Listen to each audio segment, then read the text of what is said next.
দেশের জনপ্রিয় অভিনেত্রী রুনা খান বয়স 40-এর কোটায় থাকলেও তা যেন কিছুই নয় এই অভিনেত্রীর গ্ল্যামারের কাছে। শুধু অভিনয় নৈপুণ্য নয়, সময়ের সঙ্গে নিজের রূপ লাবণ্য ধরে রেখেছেন দারুণ ছন্দে। গ্ল্যামারের পাশাপাশি অভিনয় জীবন নিয়েও আলোচনায় থাকেন এই অভিনেত্রী।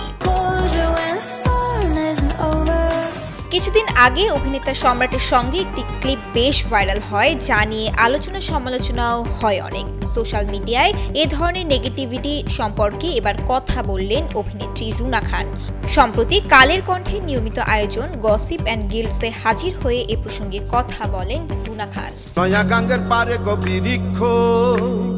তার মতে, কারো ব্যক্তিগত অসৎ উদ্দেশ্য ভাইরাল হলে সেটার দায়ভার তারকাদের নয়।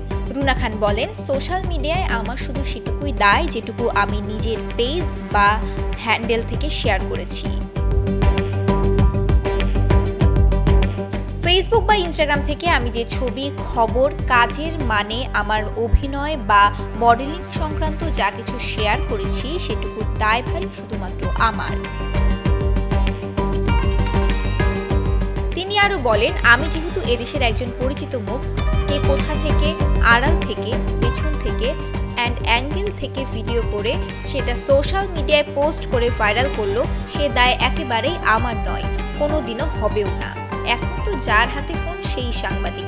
কোনো নীতিমালা নেই, কি করা যাবে কি করা যাবে না সে সমস্ত নেই। এজন্য একটু তো মুশকিলের জায়গায় আছি আমরা।